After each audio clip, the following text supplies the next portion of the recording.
Alright, this is how to remove the cord on a Dr Trimmer OHV 174cc. Take yourself a 9/16 socket. Okay, the manual will tell you to stick a screwdriver in this shaft and rotate it clockwise. Don't do that. This is not reverse threaded. It's just a regular threaded bolt. So take off just the tip.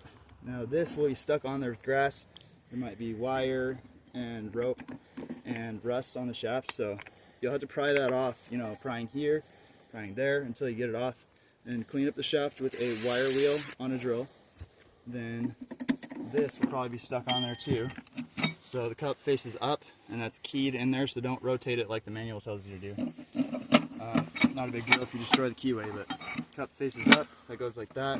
You could grease this with some synthetic brake grease. After you get the shaft cleaned, you can grease it up.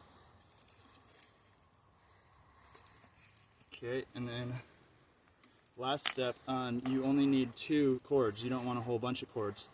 This will increase the efficiency of your mowing. And the manual tells you to pull the cords out. You can't do that because you see it's stuck in there. So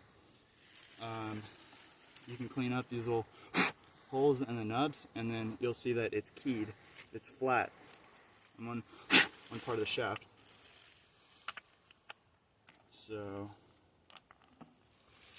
line up the flat part, slide it on there, tip.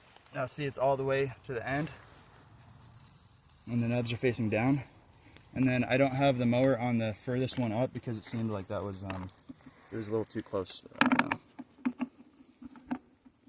Clockwise, tighten it, and there you go. Take lessons, Dr Trimmer. This is how you write some instructions.